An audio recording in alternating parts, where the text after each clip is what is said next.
இன்றைய வேதவசனம் 1 பேதுரு 4:8.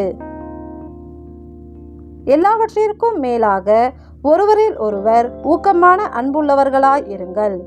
அன்பு திரளான பாவங்களை மூடும். ஆம், நாம் ஒருவரில் ஒருவர் அன்பாய் இருக்க வேண்டும். இதுவே புதிதான கற்பனை. அன்றியும் அன்பு திரளான பாவத்தை மூடும். எப்படியெனில், நாம் அனைவரின் மேலும் அன்பாய் இருந்தால் அனைவரின் தப்பிதங்களையும் மன்னிப்போம்.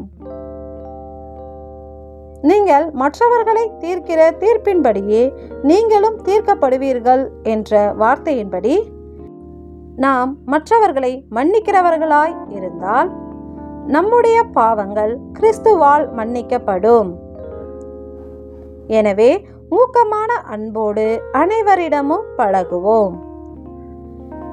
எங்களின் பாவங்களை மன்னித்த எங்கள் அன்பு நேசரே, உமக்கு நன்றி செலுத்துகிறோம். நன்றி.